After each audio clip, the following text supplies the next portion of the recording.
అదే RTV app వార్తల్ని క్షణాల్లో చదివే అవకాశం ఉంటుంది. ఒక న్యూస్ పేపర్, ఒక టెలివిజన్ ఛానల్ మీ చేతుల్లో ఎప్పుడూ ఉంటాయి. ఏందో నువ్వు బాత్రూమ్లు నా బిడ్డతో బాత్రూమ్లు కడిగించుకుంటున్నావు, అవి కడిగించుకుంటున్నావు. నా బిడ్డని బాత్రూమ్లు వాళ్ళ ఇళ్ళల్లో అవి కడగనికి ఇవి కడగనికి పంపించినావనా నేనేమన్నా అని చెప్పి నువ్వు అన్నావంట. ఎట్టంటే తింటాడు మా నువ్వు మూసుకునుండు. ఆ నుంచి నువ్వు ఎట్ట కదులుతావు నేను చూస్తా. మేము పోలీస్ కేసు పెడుతుందా, ఏం చేసుకుంటారో చేసుకోండి. నువ్వు మూసుకో. ఏందో మాట్లాడుతాడు. ఈరోజు నుంచి నీకు అన్నం పెట్టిస్తే చెప్తా. ఇన్ని రోజులు నువ్వు 15 రోజుల నుంచి నా ముఖం చూసి 3 పూట్ల అన్నం పెడతారు. 3 పూట్ల అన్నము గిన్నము ఏం పెట్టనికోండి. ఈరోజు నుంచి చెప్తా. ఈరోజు నుంచి తిందులే నువ్వు అన్నం అవన్నీ అని చెప్పి వాడు ఎట్టంటే అట్ట మాట్లాడతాడు. ఫోన్ చేసి మీ అమ్మ ఎట్టంటే అట్ట మాట్లాడుతుందా, పోలీస్ కేసు పెడుతుంది మీ అమ్మ నా మీద, పెట్టు. నేను ఎట చేస్తానో చెప్తా. పోలీస్ కేసు పెట్టి మీరు అన్నీ చేయాలన్నా. నేనేమన్నా నా ఇష్టం కొద్దిగా పంపించలేదు, నువ్వు చేసుకుంటా అది ఇదంటేనే నేను పంపించేది అంటే నేనన్నా చేసుకుంటానన్నా కదన్నా. ఈడ పరిస్థితి మళ్ళీ ఏంది, నా పనులు ఎట్టున్నాయి నేను చేయలేను. నాకు నచ్చితేనే ఆ ఇంట్లో పని లేకుండా నచ్చకుండా వేరే ఇంట్లో మాడుచామన్నారు. ఇట్ట అని చెప్పి ఇప్పుడు ఏంది నా ఇట్లా మాట్లాడుతారు అది అంటే నోరు ముయ్యి. ఏంది మాట్లాడుతున్నావు నువ్వు, నీ అమ్మకి చెప్పుకో, లెక్క కట్టేసి వెళ్ళిపో అని చెప్పి. నువ్వు లెక్క కట్టు, నువ్వు నిజాయితీ దానివి అయితే లెక్క కట్టు. సాయంత్రం లోపల నీ టికెట్ తీసేసి ఇండియాకు పంపించచ్చా. ఆడికేమి పాపం ఫైరోజ్ ఒక పక్క అటు మాట్లాడొద్దు, రియాజ్ మాట్లాడొద్దు, నువ్వు అట్లా వాళ్ళ అమ్మాయి ఏందో నువ్వు అన్నావంట కదా. నా పిల్లని మిల్లంపు ఫస్ట్, మళ్ళీ కావాలంటే మాట్లాడదాము సార్. ముత్తేం చేయకుండా ఉంటాం మేము. మా పాపని ఇట్లా ఒక పాప ఇక్కడ ఉందిలే పంపిస్తుందంటే మాకు తెలిసిన ఆమె ఫైరోజ్ అని, ఆ పాపని నమ్మి ఆ పాప కాడికి పోయి మా పాప మాట్లాడుకుంటే భర్త చనిపోయాడు సార్. నా కూతురికి 2 ఏళ్ళ పాప ఉంది. ఏదో బతుకుదామని చెప్పి బిడ్డకి ఎత్తి పెట్టుకుందామని పోయింది. పెళ్ళైన సంవత్సరానికి చనిపోయాడు భర్త. అటు నమ్మిపోతే అమ్మి సర్లే పంపిస్తానని చెప్పి పంపించింది. ఆడిపోతే ఆ పొద్దుటూరులో ఏజెంట్ అందు వచ్చినాడు మాట్లాడి ఇది చేసి మా పాపని పంపించినారు.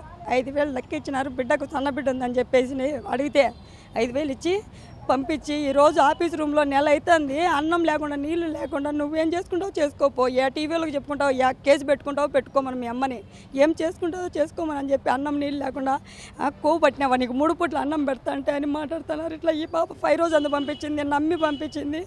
ఈరోజు ఎవరు పలకడంలో 1,50,000 లెక్క కడితే నీ కూతుర్ని పంపిస్తాం, లేకపోతే ఏం చేసుకుంటావు చేసుకోపో, ఎవరికి చెప్పుకుంటావో చెప్పుకోపో అని మాట్లాడుతున్నారు సార్. 30,000 లెక్క కడతానన్నా కూడా 30,000 కూడా కాదంట. చివరికి లెక్క ఎక్కువ కట్టాలంటే నేను ఎక్కడి నుంచి తీసుకురావాలా? నా కూతురు చూసి చితికి ఎత్తి ఫోన్లు కూడా మాట్లాడడం లేదు. కనీసం ఆ పాప బాత్రూంలో ఒక వీడియో పెడితే ఆ వీడియో పెట్టినా ఇంతవరకు ఏమైంది అని చెప్పి ఫోన్లు మాట్లాడనీకుండా ఉన్నారు. నా బిడ్డ చచ్చిందనా బతికిందనా ఏమే కానీ మాట్లాడడంలా. మస్కట్ సార్, నిన్న నెల సార్, నెల అవుతుంది కరెక్ట్గా ఈ బుద్ధుడికి. డబ్బులు ఏం లేదు సార్, వాళ్ళే పంపిస్తామని చెప్పేసి అన్నీ చెప్పినారు. అట్లా నేను రిటర్న్ ఫ్లైట్ కూడా ఉంది, రిటర్న్ కూడా పంపిస్తాము, మాది బాధ్యత ఆఫీసులో ఉన్నంతవరకు అన్నారు. కనీసం స్థితికి అయితే ఇప్పుడు డబ్బులు కడితే పంపిస్తాం. మీ అమ్మని లెక్క కట్టమను, ఆఫీస్ రూమ్లో ఉన్నామా జ్యోతి అనేమా, మీ అమ్మని డబ్బులు కట్టమను. ఇంట్లో పనికి అని చెప్పినారు సార్. డైరెక్ట్ ఇంట్లోకి అన్నారు నాతో. ఇంట్లోకి అని చెప్పి ఆఫీస్ రూమ్లో కూర్చోబెట్టినారు. ఇంట్లోకి అని చెప్పి ఈరోజు అడిగితే డబ్బులు కడితే కానీ నీ కూతుర్ని పంపిం, నువ్వేం చేసుకున్నావు చేసుకో, నేను కూడా ఖాళీకుండా నన్ను లోపల పంపి. సార్ ఏం పని కాదు సార్, ఏమీ లే. అక్కడ ఉండి వాళ్ళు పని చేయించుకుంటూ వేరే చోటికి ఒక వారం రోజులు పంపించి ఆడ పని చేయించుకొని ఆమె వచ్చి ముస్లామా అక్కడ ఆమంట ఇట్లా బాగా చేసింది మా వాళ్ళ కూతుర్లకు నచ్చలేదు సార్. అక్కడికి పోవాలంటే వంట ఒప్పుకోవద్దనింది పాప ఫైరోజు, వంట ఒప్పుకోవద్దనింది. సరే నాకు వంట రాదని చెప్పింది నా బిడ్డ. ఆ మాటకు వచ్చేసి వాళ్ళు వచ్చి మాకు వంట రాకపోతే వదిలే అని చెప్పేసి అంటే ఆ పెద్ద ఆమె వచ్చి మస్కట్ ఆమె మళ్ళీ తెచ్చి అన్నీ వదిలిందంట. ఈ పాప మంచిది బాగా చేసింది మా ఇంట్లో అని చెప్పి 10,000 డబ్బులు ఇచ్చి ఈ పాపను ఏమనొద్దండి అన్నారంట ఆఫీస్ రూమ్లో. పని చేయలేకుండా వచ్చింది, ఇది బేకార్ది, పని పాట లేకోకుండా వచ్చి మళ్ళీ ఈడు ఉంది అని చెప్పి మాట్లాడతారు సార్. వాళ్ళు ఎట్టంటే అట్లా మాట్లాడతారు. ఈరోజు నా బిడ్డను ఆ డబ్బులు ఇమ్మని చెప్పి ఎట్టంటే అట్లా కొట్టాడుతుందంట. నేను కష్టపడి లెక్క నీకెందుకు అలా బాత్రూంలో ఎన్ని గడిగి నేనేమన్నా అగసాట్లు పడి నేను నీకు ఏమి లేదు సార్. అసలు నెల అవుతుంది. కనీసం బిడ్డతో మాట్లాడి నీకు ఉండదు సార్. 4-5 రోజులు 10 రోజులుగా వస్తుంది ఇప్పటికి. నిన్న నేను వాయిస్ మెసేజ్ పెట్టేసి ఏం నా కూతురు బతికిందని చచ్చిందని అంటే పొద్దున ఫోన్ చేపిస్తుంది. నువ్వు లెక్క కడితే నన్ను పంపిస్తారంటమా అని చెప్పి నా బిడ్డ ఏడుస్తూ చెప్తుంది. ఇంకా నేను ఎక్కడి నుంచి తీసుకురావాలి సార్ 80,000 లక్ష రూపాయలు అంటే? ఏం చేసుకుంటావు చేసుకో, నేను పని బాట లేకుండా ఉండా, ఖాళీగా ఉండా, లోపలికి పంపి మనం మీ అమ్మని అంటాడంట. నేనేం చేయాలి సార్ చెప్పండి.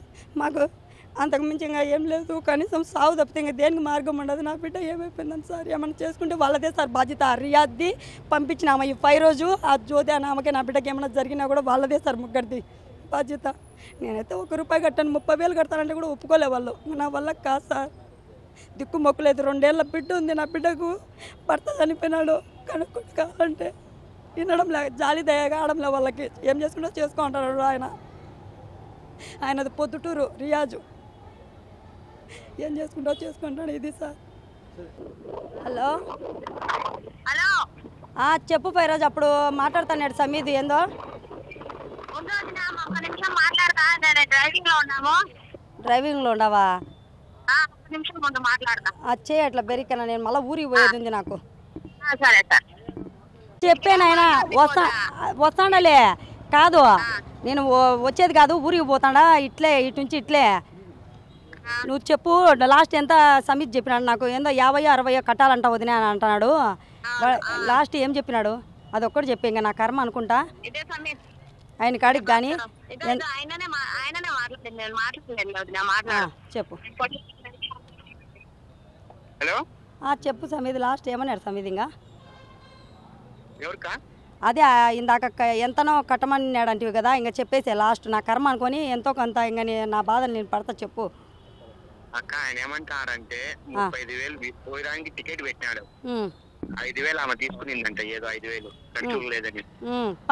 పోవడానికి 40,000, ఇప్పుడు రావడానికి 20,000 టికెట్ డబ్బులు కావాలి నాకు అంటారట. మొత్తం కలిపి ఇప్పుడు ఎంత అని 60,000 అడుగుతున్నాడు.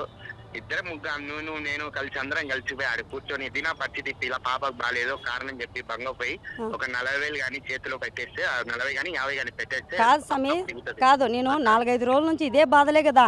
మన ఆయమితో ఏం మాట్లాడతానా, పంపించినందుకు అని చెప్పి మాట్లాడతాడా? ఆడుకుందాం కాదు, నేనేం చెప్పినా ఫస్ట్ 1,00,000 అంటారు, ఫస్ట్ 1,00,000 అన్నారు, మళ్ళీ 80. ఎన్ని మాటలు మాట్లాడతాడు చెప్పు. 80,000 కడితే కానీ తిరిగి పంపినంటాడు, మళ్ళీ 60,000కు ఫైనల్ గా 60,000 అవుతుంది ఆడికి. చూడు ఇంకొక 10,000 తగ్గించే ఇద్దామనే మాట చెప్తాను అక్క. నేను చెప్తాను నీకు రా, అందరం కలిసి బంగపోయి అంటే దమ్కి ఇవ్వకుండా స్నాక్ గా మాట్లాడుకొని పాప దిగాలి మనకు అంతే.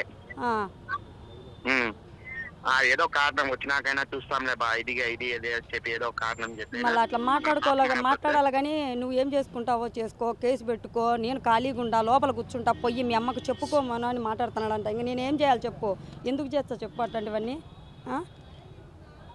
లేదు లెక్క నేను మాట్లాడినా పొద్దున, అదే ఆయన నాకు చేసినాడు పొద్దున మాట్లాడినా. కాదు నేను ఊరికి పోవాలా, పోతాండలే, పాపతో మాట్లాడిమంటే మాట్లాడలే, పాపతో మాట్లాడి మనం పండుతో మనకు మాట్లాడి మనం చెప్పమను పండును ఒక మాట మాట్లాడి మనం. అన్నం అందు తింటా అందో లేదో నాకైతే తెలీదు, ఏం అవసరాలు పడుతుందో తెలీదు, ఒక్కసారి మాట్లాడించు సార్. పై రోజు ఇది మాట్లాడుకొని పొద్దుటూరు ఏజెంట్ అంట అతను, మాకు తెలియదు, నేను పంపించేటప్పుడు కూడా నాకు తెలియదు. ఈ పిల్ల నమ్మకంతో పోయింది. ఆ పిల్ల ఆటి నుంచి వినాంచి ఆఫీస్ రూమ్లో పెట్టేసినారు, పనికి అయితే పంపాలే.